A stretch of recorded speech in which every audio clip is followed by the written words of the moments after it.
Ronald Wan, who's the managing director of China Merchant Securities. I should warn you, Ronald, that John Dawson here might be obsessive and ask you about your picks for the Rugby World Cup. So before we give him a chance to do that, yes, that's right, so he can prepare. We're going to toss it over to Angie since you've been covering the markets all morning long. I think they're going to win.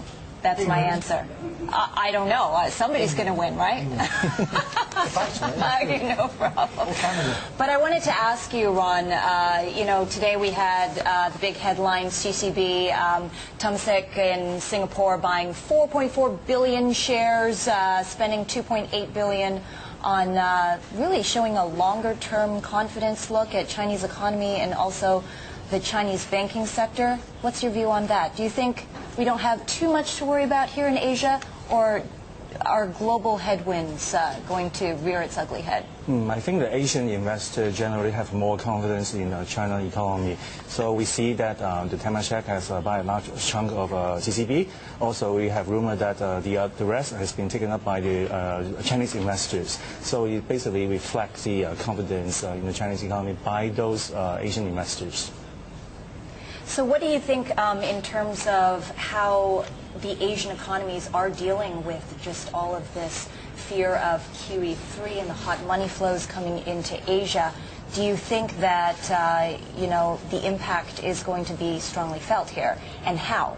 I think the investors now in China, in Hong Kong, or in Asia, they are very worried about the situation in U.S., also about the situation in China because the Chinese economy is slowing down. Also, worry about this latest development in Europe. So they tend to have a very conservative approach in putting where the money is. So I think that the domestic bank seems to be have a better chance to performing better in the fourth quarter and next year. So they put their back into the Chinese domestic bank. So we see the logic flows. Ronald, is it a conservative approach or a flight to safety in Asia? We're seeing, of course, the European market sell off. DAX down by 5% overnight, gold price going up. Is that the same sort of sentiment over here? Because Australia, we're hearing, is really towards China, where it's heading towards as regards the impact, not so much the US. I think actually the investors don't have too much choice. We see the European banks has been affected. US bank has not been performing too well because of the weak economy. Chinese is actually still affected by the weaker Chinese economy, as we can see from the PMI index. But still, Chinese economy is still growing at a relatively faster pace. So they have to put in money somewhere. So Chinese bank is also a obvious choice. How long do you think this selling will last for? I think the selling pressure may last for a couple of months, in September and October. October's always bleak, isn't it? Yes, October. Is it always bleak? Yeah, history 87. Right, 29 crash. It's always a bad month. Everyone's back for the holidays, back to the desks. 1987. What were you doing back then?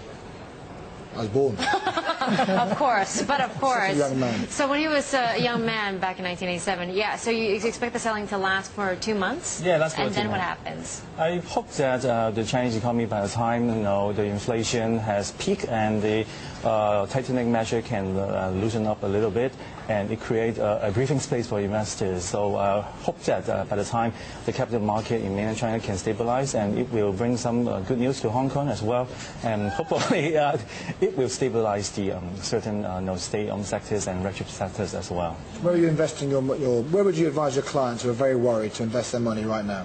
I think the investors should take a wait-and-see approach now. Even if they want to buy now, they should take a step-by-step approach. Don't put their money in one go because we see the next 2 months the market will remain volatile. Are there bargains?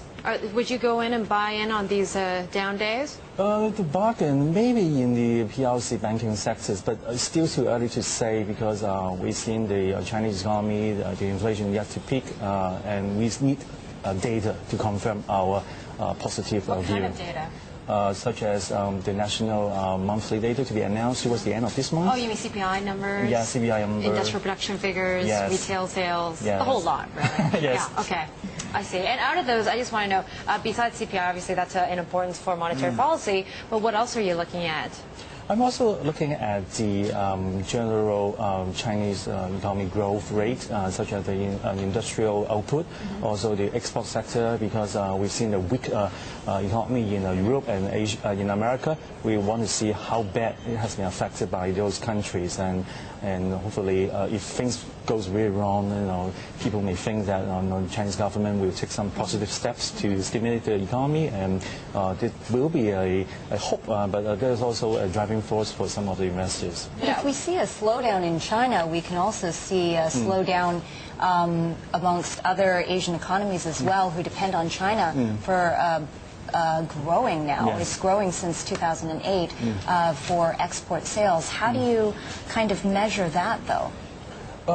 Based on the PMI index, which announced yesterday by HSBC, we actually see some foresight of how the Chinese export economy will be performing in the next few months.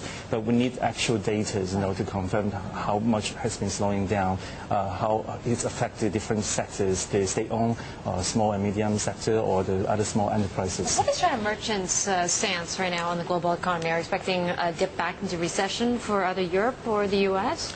We actually taking a kind of a pessimistic approach on the U.S. economy and the European. Pessimistic is a relative term comparing to China, but the U.S. economy is not that bad. We think that U.S. economy won't go into recession.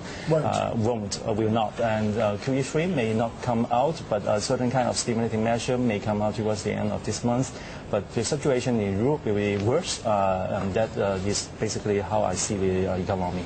So how would you position yourself ahead of that? You said wait and see before, take a conservative approach, but it must be, as Susan was saying, low valuations in some of these companies have been sold off so much. There are opportunities to buy, like the banks. I mean, give me some names, Ronald, come on.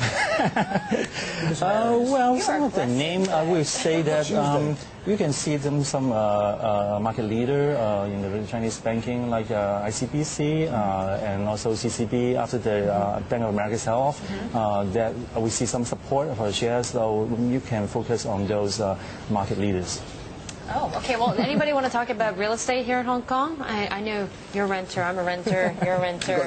But maybe it's time to buy some land, considering we have more supply coming online, right? With a big land auction here in Hong Kong. It's not prime real estate in Central, but some are saying as this slowly creeps onto the market, maybe we'll see these real estate prices come down. Yes, I've talked to some of the investors, also talked with the property developers as well.